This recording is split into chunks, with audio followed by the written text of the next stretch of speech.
CTV News, Vancouver Island Report.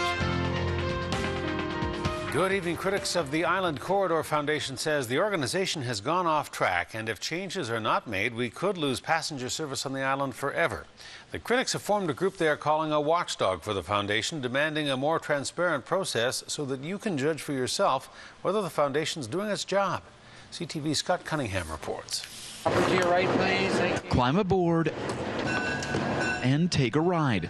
Passenger rail service was once a common and nostalgic mode of transport on Vancouver Island, but unsafe track conditions brought the massive machines to a standstill.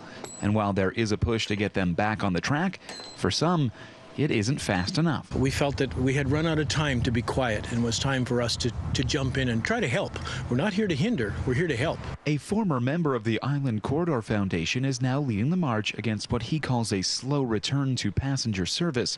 Jack Peak is demanding the organization who operate trains should have more public meetings and open their books to the people who may one day again ride their locomotives.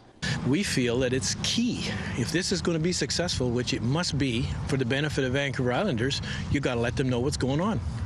On the other side of the tracks is the Island Corridor Foundation, a not-for-profit group who have taken on the gargantuan task of putting passenger trains back on this line.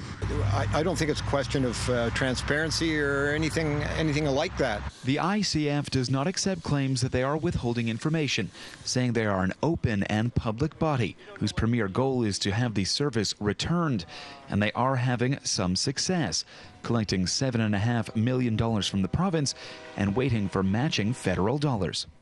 There is an actual plan that we're working to, and we've been stating and restating this plan since it was first put in effect a year and a bit ago, while we were after trying to chase down the $15 million. The newly formed Watchdog Committee also has a plan. They want the ICF to let them watch over provincial and possible federal millions for the rail projects to ensure the money is used effectively. We're not trying to undermine their position. What we're trying to do is encourage them to become more transparent and public disseminating of information that gains public support.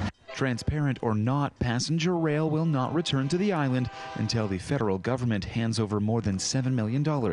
And at this time, the ICF is not confident that cash is coming soon.